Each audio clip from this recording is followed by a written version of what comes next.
Македонија не треба да брза во преговорите со Бугарија во обид да се најде излез за деблокирање на европските интеграции на земјата. Ваква порака упати председателот Стево Пендаровски во годишното обраќање пред членовите на владата и пред пратениците во собранието. Наместо тоа, нагласи Пендаровски, треба да се работи на клучните реформи дома од кои зависи квалитетот на животот на нашите граѓани.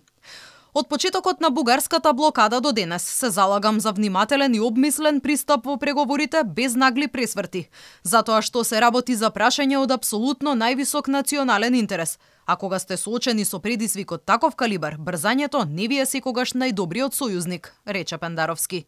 Нашиот источен сосед изминатава година имаше серија на избори и независно од емоциите кои ги провоцира изборниот амбиент, она што загрижува е што слушнавме и реторика која ги надминува сите досегашни тврдења поврзани со нашата историја, јазик и идентитет.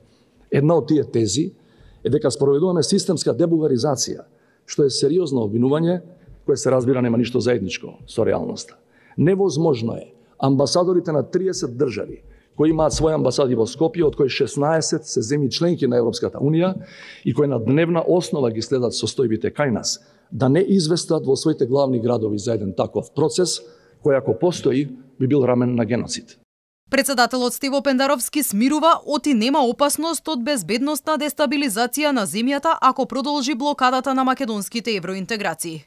Тој вели оти таквите предвидувања кои не се втемелени во реалноста, непотребно ги вознемирувале граѓаните. Нашите граѓани можат да бидат спокојни и ако блокадата потрае, не ни се заканува никаква безбедносна дестабилизација, независно од бројот на нон-пейпери кои некои упорно ги лиферуваат.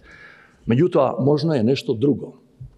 Искуството по НАТО самитот во Букурешт 2008 не учи дека е можно демократско назадување и облици на авторитарно и популистичко владење на поединец, група или партија. Но, одговорноста за таков евентуален развој на настаните нема да лежи кај нашите граѓани, туку кај нас, политичарите. Во однос на новата македонска влада која допрва ќе треба да се формира, председателот Велиот и премиерот и новите министри треба час поскоро да се фокусираат на реалните проблеми на граѓаните, почнувајќи од пандемијата и економијата, па се до енергетската криза за која Велиот и допрва ќе се продлабочува.